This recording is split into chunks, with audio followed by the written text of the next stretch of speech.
आगरा। कुछ दबंगों ठेकेदारों द्वारा पीड़ित सलमा में मीडिया के आगे बताया काफी समय से उसके पति की हत्या की कोशिश की गई, जो कि एक गरीब परिवार से है और ई रिक्शा चलाता था।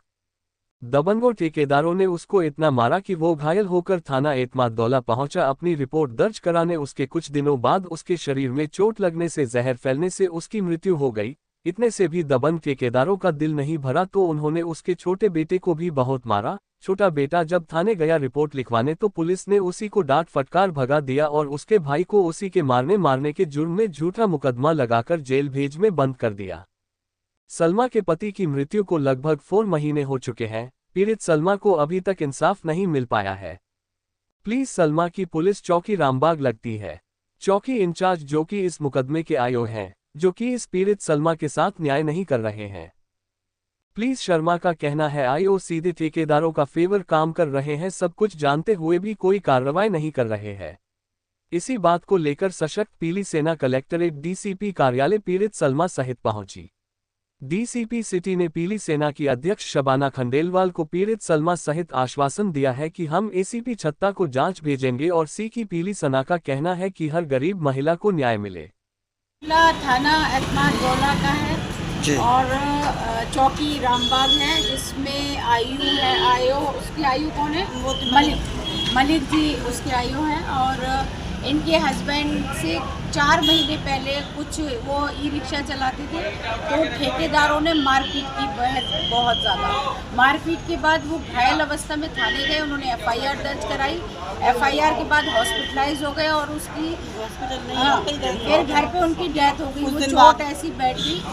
अब वो कार्रवाई नहीं कर रहे हैं। लगातार 4 महीने हो चुके, कोई अरेस्टिंग नहीं हुई है, कोई कार्रवाई नहीं है। तो इनका कहना ये है कि आयु साहब जो भी है वहाँ मलिक, उनसे तब वो ईमानदारी से काम नहीं कर रहे हैं तो तफ्तीश उनसे वापस ले ली जाए। वो कहते हैं कि उल्टा इन्हीं के बेटे को फंसाने की तरकीबें की जा रही है कि तुम्हारे बेटे ने ही कुछ ऐसा किया है। तो ये गैंगस्टर लगाएंगे, ये करेंगे मुस्लिम परिवार से। और आप देख सकते हैं कि इनकी हिमायत में आज भी हिंदुस्तान में इंसानियत जिंदा है, मोहब्बत और एकता जिंदा है।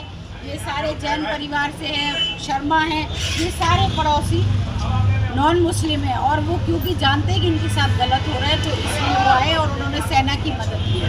इसलिए मुझे मैं ये कहना चाह रही हूँ, जो मेरे पति के साथ हुआ, मेरे पति बेरहम बेदर्दी से मारे गए रामबाग फिरोजाबाद रोड पुल के नीचे और काफी उनके गंभीर चोटें आई थी। फिर मेरे पति उसी चोट में एतमादौला थाने तहरीर देने गई थी, तहरीर दे दी। मेरे पति की मतलब वो हुई है, आराम से बहुत हो गई ना। मेरे पति की डॉक्टरी भी हुई थी, पोस्टमार्टम भी हुआ था। कुछ दिन बाद मेरे पति मारने के बाद में ख़त्म हो गए। कुछ दिन बाद फिर उनकी पोस्टमार्टम भी हुई थी। फिर मुकदमा भी लिख गया। मुकदमा लिखने के बाद कुल मिला के कार्रवाई ईमानदारी से नहीं हो रही और ठेकेदारों को बचाने का कोई इंसाफ नहीं है, कोई गिरफ्तारी नहीं है। उसके बाद में मेरे छोटे बेटे के 2 महीना पीछे मेरे छोटे बेटे की चांदबारी उन्हीं लोगों ने ठेकेदार लोगों ने। फिर मैं अपने बेटे को लेकर वहाँ पर गई, एतमादौला थाने में गई थी तो मेरे को वहाँ से भगा दिया गया। फिर मैं अपने बेटे को लेकर कमिश्नर साहब के यहाँ गई, वहाँ से मुझे आदेश मिले कि इनको मेडिकल चिट्ठी दी जाए और इनकी तहरीर ली जाए। तो फिर मेरा वो लिख के छोड़ दिया है। उसके बाद में कोई मुकदमा नहीं है, कुछ भी नहीं है। अभी यहाँ आए तो अभी इन्होंने क्या आश्वासन दिया है? अभी इन्होंने किया है कि हम करवाएंगे, आश्वासन दिया है और जांच एसीपी साहब को दे दी है और आईओ भी चेंज करने का कमिटमेंट किया है कि हम आईओ चेंज करेंगे, क्योंकि हमें सब लोगों का कहना है कि मिस्टर मलिक काम नहीं कर रहे हैं ईमानदारी। ठेकेदारों को बचाने का प्रयास किया जा रहा है और इनसे कहा जा रहा है कि तुम हम एफआईआर लगाने जा रहे हैं, तुम्हारे बेटे नहीं मारे।